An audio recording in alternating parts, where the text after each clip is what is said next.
2 दिन पहले अचानक ही अपने मेयर पद से इस्तीफा दे चुके गौरव गोयल जी ने आज अपने कैंप कार्यालय पर प्रेस वार्ता का आयोजन किया। इस प्रेस वार्ता में उन्होंने विधायक रुड़की, कई पार्षदों और अधिकारियों पर संगीन आरोप भी लगाए और अपने ऊपर लगे हुए आरोपों का खंडन किया। रुड़की की राजनीति को बताया गंदी राजनीति। और आप देख रहे हैं नमस्कार सिटी। शुरुआत में यहाँ से करूँगा कि नगर निगम की जितनी हमारे यहाँ लगभग 10 बैठकें हुई, जब से मैं बोर्ड गठन हुआ तो उस दिन से आज तक जितनी भी बोर्ड बैठकें हुई उनमें शहर के विकास को लेकर चर्चाएं कम हुई। शहर को हम आगे किस तरह बढ़ा सकते हैं, शहर का हम विकास किस तरह कर सकते हैं, इस योजना पर काम बहुत कम हुआ और अधिकांश काम सिर्फ लड़ाई झगड़े, अपनी राजनीतिक महत्वाकांक्षा को वहाँ पे रखना और मीडिया के सामने बहुत ज़्यादा उछल कूद करके दिखाना कि हम शहर के लोगों के लिए कितने गंभीर हैं, जबकि जो काम के विषय होते हैं राजनीतिक क्षेत्र में बोर्ड की बैठक का मतलब सीधे सीधे अर्थ ये होता है कि जो हमारी बोर्ड की बैठक का एजेंडा है, जो एजेंडे के प्रस्ताव है, प्रस्ताव संख्या है, उनके ऊपर विस्तृत चर्चा होनी चाहिए, जो कि किसी बोर्ड बैठक के अंदर मुझे दुख के साथ कहना पड़ता है कि नहीं की गई। चंद गिने चुने पार्षदों द्वारा वहाँ का लगातार हर बैठक में माहौल बिगाड़ा गया। पूरा शहर जानता है मेरी सादगी को, मेरे स्वभाव को, और उसी सादगी और स्वभाव पर रुड़की नगर की जनता ने मुझे 30,000 वोट देकर के निर्दलीय के रूप में वहाँ पर भेजा था। और जो उनका एहसान या उनका जो विश्वास मेरे ऊपर था, अब मैं 3.25 साल के बाद ये महसूस कर रहा था कि शायद मैं उस पर खरा नहीं उतर पा रहा, शायद मैं उनके लिए उन संघर्ष कर उनके लिए उतना कार्य नहीं कर पा रहा हूँ। इसलिए मैंने नैतिक जिम्मेदारी अपनी समझते हुए त्यागपत्र दिया। रुड़की नगर निगम को अव्यवस्थित करने में स्थानीय नेताओं का और हमारे पूर्व के अधिकारियों का पूर्ण योगदान रहा। रुड़की नगर निगम को यहाँ लोकल रहने वाले 2 अधिकारी जो अपने होम सिटी में नौकरी कर रही है ऐसी नूपुर वर्मा जी और अपने होम डिस्ट्रिक्ट में 7 साल से नौकरी कर रहे चंद्रकांत भट्ट ने पूर्णतः कैप्चर कर रखा था। बहुत बारीकी से देखने पर जब मेरा उनका वाद विवाद हुआ कि आप ऐसा करिए, ऐसा करिए, ऐसा करिए, तो उन्होंने मुझे स्पष्ट रूप से कहा कि आप सत्ता के विपरीत यहाँ पर महापौर बन के आए हैं। डेली शाम को MNA और SNA की मीटिंग मयंक गुप्ता जी के घर पे होती थी, उनके द्वारा नगर निगम संचालित होती थी। मेरी मजबूरी थी कि मैं उस दायित्व पे था, मुझे जनता के सारे कार्य भी करने थे, जनताओं की अपेक्षा पे खरा भी उतरना था। मैं संघर्ष करने की स्थिति में नहीं था।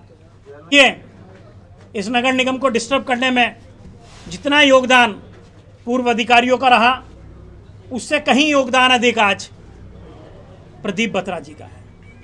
नगर विधायक ने इस नगर निगम को नरक निगम बनाने में कोई कसर नहीं छोड़ी। जिस दिन से वो चेयरमैन से यहाँ से गए हैं, मैं नहीं समझता कि उनका मोह आज तक भी वहाँ पर ख़त्म हुआ हो। और कर्मचारी और लिपिक सहित सब लोग आतंकित हैं कि माने प्रेमचंद जी जो शहरी विकास मंत्री हैं वो जा रहे हैं, उनका मंत्रालय छिन रहा है और वो मंत्रालय प्रदीप बत्रा जी को मिलने जा रहा है। आप सब अधिकारी कर्मचारी या तो हमारे हिसाब से काम करो या आपको पहाड़ के दूर दराज क्षेत्र में भेज दिया जाएगा। जब मेरी उनसे वार्ता हुई तो ये स्वाभाविक बात है कि रुड़की नगर में जिस भी डिपार्टमेंट में जो व्यक्ति सर्विस करने के लिए, नौकरी करने के लिए आता है, उसकी इच्छा होती है रुड़की में रुकने की। उनको स्पष्ट रूप से कह दिया गया, अगर आपको नौकरी करनी है तो मेरे हिसाब से चलिए, अन्यथा आपके लिए रुड़की में काम करना आसान नहीं होगा। विधायक के दबाव में जब इस स्तर पे रुड़की में नगर निगम के अंदर दखल होगा तो वहाँ मेरा काम करना संभव नहीं था। बोर्ड की बैठकों में इतना झगड़ा कि एक उपद्रवी पार्षद, कहूँगा मैं तो उसे उपद्रवी पार्षद, आकर के मेरी कुर्सी पर बैठ गया। इससे ज़्यादा मेरे लिए, इससे छोटी बात कुछ नहीं हो सकती कि कोई व्यक्ति मेरी कुर्सी पर बैठ। इसके विपरीत प्रदीप बत्रा जी ने, चाहे वो रामनगर की दुकानें हों, चाहे वो पटियाला लस्सी वाली मार्केट की दुकानें हों, शहर की लगभग 75 संपत्तियाँ उन्होंने लीज पे बांटी, 75,000 रुपये की रसीदें काटी और मुझे कहने में कोई गुरेज नहीं कि उनसे कितने पैसे लिए गए। रामनगर के लोगों ने बैनर लगा करके बताया, अपनी दुकानों पे और सड़कों पे बैनर लगा के बताया हमसे कितने पैसे लिए गए और कितने की रसीद काटी। नगर निगम में जिस संपत्ति को लेकर के मेरे ऊपर विवाद हुआ, जिस संपत्ति को लेकर मुझे बदनाम करने की कोशिश की, उस संपत्ति की आज बाजारी मलकियत 15 करोड़ रुपए है। उस संपत्ति को नगर निगम में वापस लाने के लिए मैं हाई कोर्ट गया। नगर निगम को 15 करोड़ रुपए वापस संपत्ति दिलाने का श्रेय आने वाले समय में जाएगा तो आपके छोटे भाई को जाएगा। रुड़की नगर निगम को कुछ दे करके जा रहा हूँ, लेकर के कुछ नहीं गया। 3.5 साल में मेरा ध्यान अपने व्यापार की तरफ नहीं गया। ये जो महापौर का पद है, मैं आप सब लोगों को, जनता को बताना चाहता हूँ, इसमें कोई सैलरी नहीं है, कोई 1 रुपये का कोई महंगाई भत्ता नहीं है, किसी प्रकार की कोई सुविधा सरकार के द्वारा दी गई नहीं है, चाहे वो तनख्वाह हो या पेंशन हो। विधायक के लिए वो सब चीज़ें हैं, वो सब सुविधाएं हैं। इसके विपरीत प्रदीप बत्रा जी ने आज से 17 साल पहले 2008 में जो संपत्ति का ब्यौरा दिया था, आज उनकी संपत्ति का ब्यौरा चेक किया जाए तो 100 गुना है, 100 टाइम्स। अगर 8 संपत्ति तो आज 85 संपत्तियां हैं। उन्होंने 17 साल के अंदर नगर पालिका चेयरमैन रहने से लेकर 2 बार विधायक की पूरी योजना और तीसरी बार विधायक उनकी योजना चल रही है। उनके कार्यकाल में 1% एक कार्य भी बिलो रेट पर नहीं गया। 125 करोड़ के कार्य 125 करोड़ में कराए गए। चाहे उन्होंने नारसन ब्लॉक चुना काम कराने के लिए, चाहे बहादुराबाद ब्लॉक चुना। उन्होंने अपनी निधि रुड़की नगर निगम में क्यों नहीं दी? उन्होंने अपनी निधि रुड़की ब्लॉक में क्यों नहीं दी? दूर के क्षेत्रों में काम कराते हैं ताकि अपने चहेते ठेकेदारों को काम दे सकें। 125 करोड़ के काम 125 करोड़ में कराए। और मेरा पड़ेगा रुड़की शहर के अंदर बहुत सारे क्षेत्र ऐसे हैं जहाँ लगातार पानी भरता है, जहाँ लगातार जल भराव की समस्या रहती है, चाहे वो पुरानी तहसील हो, अंबर तालाब हो, अनेक क्षेत्र में नाम नहीं लूंगा, बहुत सारे ऐसे क्षेत्र हैं। क्या विधायक जी के घर में 17 साल में एक बार उनकी पैड़ी तक पानी आया, उनके घर तक पानी आया? तो एनजीटी के कानून को एक तरफ रखते हुए, सरकारी मुकदमे को एक तरफ रखते हुए उन्होंने 24 घंटे में नाला बनवा दिया। 24 घंटे में अपने घर से लेकर के और नहर में पानी छुड़वाने का काम किया। क्या 17 साल से जिन लोगों ने जनप्रतिनिधि चुना उनके प्रति उनकी कोई जवाबदेही नहीं है? क्या उनके घरों में पानी जा रहा है उसके प्रति उनकी कोई जवाबदेही नहीं है? अरे मैं तो नालों के मुद्दे पर रुड़की में नगर निगम में आया था, नालों की सफाई के मुद्दों पे।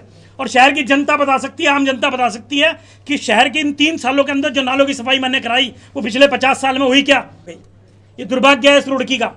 मैंने अपने करने में कोई कमी नहीं छोड़ी और आंख मिला के कहता हूं कि अगर मेरे द्वारा एक भी कृत्य गलत हुआ हो तो उसके लिए मैं सरेआम क्षमा मांगने को तैयार हूँ, राजनीति से संन्यास लेने को तैयार हूँ। लेकिन मुझे फख्र है अपने ऊपर कि मेरे द्वारा शहर की जनता से आग मिला के आपके द्वारा पूछे गए भी हर प्रश्न का उत्तर मैं दूंगा। भ्रष्टाचार से लेके जांच से लेके जो जांच मेरे ऊपर कराई जा रही है, किस चीज़ की जांच है, क्या चीज़ की जांच है? मैंने कोई 1 रुपये का गमन किया गया? मैंने कोई 1 रुपये की संपत्ति बेची क्या? नगर निगम में महापौर पर अधिकारी कहीं नहीं है, महापौर के हस्ताक्षर ही कहीं नहीं होते। महापौर कर क्या सकता है? फिर हंगामा कराओ, फिर झगड़ा कराओ। और उनकी ये जो झगड़े की मानसिकता है वो इस कदर बन चुकी है कि अगर इस बार बोर्ड की बैठक में मैं नहीं गया तो वो अधिकारियों से ही लड़ पड़े, कर्मचारियों से लड़ पड़े, उन कर्मचारियों से लड़ पड़े जो पिछले 20 दिन से रात दिन लोगों का खाना तक नहीं खाया। हमारे 6 कर्मचारी बीमार हुए, 6 अधिकारी बीमार हुए। रात दिन पानी निकलवाने के लिए, नाले खुदवाने के लिए वो साइटों पे खड़े रहे। और उन्हें शाबाशी तो क्या देता बोर्ड, उनका सम्मान तो क्या करता बोर्ड? उल्टा उन्हें गाली देने में लग गया, उल्टा उनके साथ बदतमीजी करने में लग गया। चर्चा भी करूंगा। मैं प्रदीप जी से एक सवाल और पूछना चाहूँगा। ये देखिए कि वो 16-17 साल की अपनी कोई एक उपलब्धि बताएं, शहर के अंदर क्या उपलब्धि की। हाँ, इतनी उपलब्धि जरूर है कि जितनी लीज की संपत्ति है, जितनी नुजुल की भूमि है, इन सब पे जितने कॉम्प्लेक्स बन रहे हैं वो बिना उनकी पार्टनरशिप के पूरे नहीं होते। शहर के हर एक व्यक्ति जानता है। गणेशपुर के 2 पार्षद हैं, पार्षद प्रतिनिधि हैं, कुलदीप तोमर जी, संदीप तोमर जी। सब लोग जानते हैं वहाँ पे 15 बीघे का झोड़ है जहाँ पे पानी इकट्ठा होता है। आज वो झोड़ मात्र 6 बीघे का रह गया। उस झोड़ पर इन दोनों ने कॉलोनी काटी। नगर निगम बनने के बाद मैंने बार पत्र लिखे, पत्र मेरे पास सब है, मीडिया को दिखाऊंगा। मैंने बार पत्र लिखे नगर आयुक्त को कि ये कब्जवाने मत दो, इसको रोको। मैं आप सब लोग मीडिया वालों को ले जाकर झोड़ पे गया, उस झोड़ पे गया, मैंने संघर्ष किया, लेकिन वो झोड़ कब्जवाया गया नुपुर वर्मा द्वारा, चंद्रकांत भट्ट द्वारा। सरकारी संपत्तियों पर कब्जा कराया गया। मैंने 10 पत्र दिए कि अब नगर निगम के 10 गाँव आसपास के रुड़की नगर निगम में मिले हैं, इन पे जितनी सरकारी संपत्तियां हैं उन सब पे तारबाड़ करो, लोग कब्जा कर लेंगे, भूमाफिया कब्जा कर लेंगे। कोई तारबाड़ नहीं की गई। लेकिन इस गंदी राजनीति से वास्तव में रुड़की की जनता को ये कहना चाहता हूँ, इतने गंदे लोग, इतनी गंदी राजनीति और खरगोश की खाल में बैठा है विधायक। मैं ऐसा शब्द कह रहा हूँ कि खरगोश की खाल में बैठा है विधायक। वास्तव में गंदी राजनीति की प्रकाष्ठा है और इससे सचेत रहें। और आज मैं ये देखना चाहता हूँ कि सत्ता में बैठा हुआ विधायक, ये पार्षद शहर का क्या विकास करते हैं। आज गौरव गोयल से इन सब लोगों को दिक्कत थी तो गौरव गोयल ने सहर्ष इनसे हाथ जोड़ दिए कि शायद मैं आप लोगों के लायक नहीं हूँ, जनता ने मुझे जो उम्मीदों के साथ भेजा था, मुझे नगर निगम एक्ट में वो अधिकार प्राप्त नहीं है, इसलिए मैं आपकी सेवा उस रूप में नहीं कर पा रहा हूँ। मैं क्षमा प्रार्थी हूँ रुड़की की जनता से, उसने 30,000 वोट का मैंडेट दे करके मुझे उस शिखर वाली कुर्सी पे बिठाया था, लेकिन ऐसे अधिकारियों से और ऐसे यहाँ के भ्रष्ट नेताओं से मैं संभव नहीं है कि मैं काम कर पाऊँ, इसलिए मैंने क्षमा ली। लेकिन मैं ये ज़रूर देखना चाहता हूँ कि जब तक अब बोर्ड रहेगा, ये पार्षद लोग और विधायक के साथ मिलकर रुड़की का कितना विकास करते हैं, रुड़की की कितनी समस्याएं हल होती हैं, ये मैं ज़रूर देखना चाहूँगा। देखिए विवेक चौधरी पार्षद वार्ड नंबर 11, देखिए सारे काम उसमें एक ही फर्म ने किए हैं, साई एंटरप्राइजेस पुष्कर भाटिया उनके साथ रहता है लड़का, सारे काम एक ने किए हैं। चंद्र प्रकाश बाटा वार्ड नंबर 32, देखिए सारे काम उन्होंने अपने वार्ड के वर्मा कंस्ट्रक्शन को दिए, निखिल वर्मा को। बेबी को देखिए, रविंद्र खन्ना बेबी, ये लोग चुनाव लड़ने की सोच रहे हैं, बड़ी सोच है इनकी।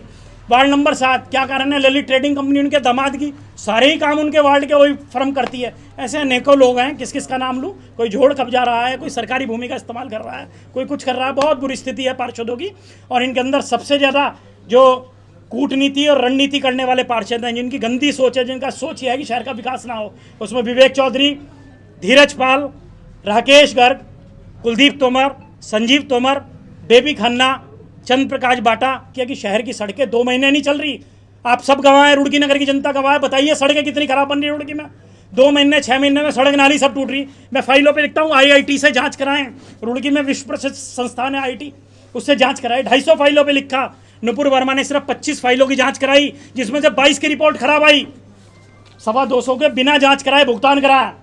अरे मुझे कमीशन चाहिए होता और मैं लूट वाला होता तो मैं खूब लूट मारता और खूब बांटता, खूब लूटता और खूब बांटता। समस्या कहाँ आ रही थी, समस्या यहाँ आ रही थी कि मैं लूट वाला था नहीं, अधिकारी थे लूट वाले। मैंने फाइलों पे लिखता था जांच कराओ, वो बिना जांच के भुगतान करते थे। तो मैं सरकार से एक ही निवेदन करूंगा कि ऐसे भ्रष्ट विधायक को, जिसने मंत्री बनने से पहले ही आतंक मचा दिया हमारी नगर निगम में, सारे कर्मचारी अधिकारी डरे हुए हैं, सारे लोग इस कदर डरे हुए हैं कि ये अगर मंत्री बन गए शहरी विकास तो किस कदर की लूट होगी। और इनके पूरा चिट्ठा, पूरा पुख्ता मैं माननीय मोदी जी को और माननीय धामी जी को दूंगा, इनके कार्य कारनामों का, कि ऐसे भ्रष्ट व्यक्ति को रुड़की का मंत्री बना के, रुड़की से मंत्री बना के, चाहे सहारनपुर में राधा स्वामी हो, चाहे सारा समय की इतनी ज़मीन हो, खानापुर में सारा के लोगों की ज़मीनों के बनामे हुए हैं, इतने काले चिट्ठे और इतने हजारों करोड़ रुपए की संपत्ति के घोटाले इस व्यक्ति ने किए, जिसका कोई सानी नहीं है। धामी जी की सरकार इस प्रदेश में वो काम कर रही है जो पहले किसी ने नहीं किया, लेकिन धामी जी को बदनाम करने का लोग, ऐसे विधायक लोग प्रयास कर रहे हैं। मयंक गुप्ता जैसे लोग, जिन्होंने पार्टी को हमेशा बेचा है, हर चुनाव में पार्टी का विरोध करा। मयंक गुप्ता जी को क्यों नहीं जिताया रुड़की की जनता ने, मुझे क्यों मैंडेट दिया, क्यों भाजपा के कार्यकर्ता मेरे साथ लगे।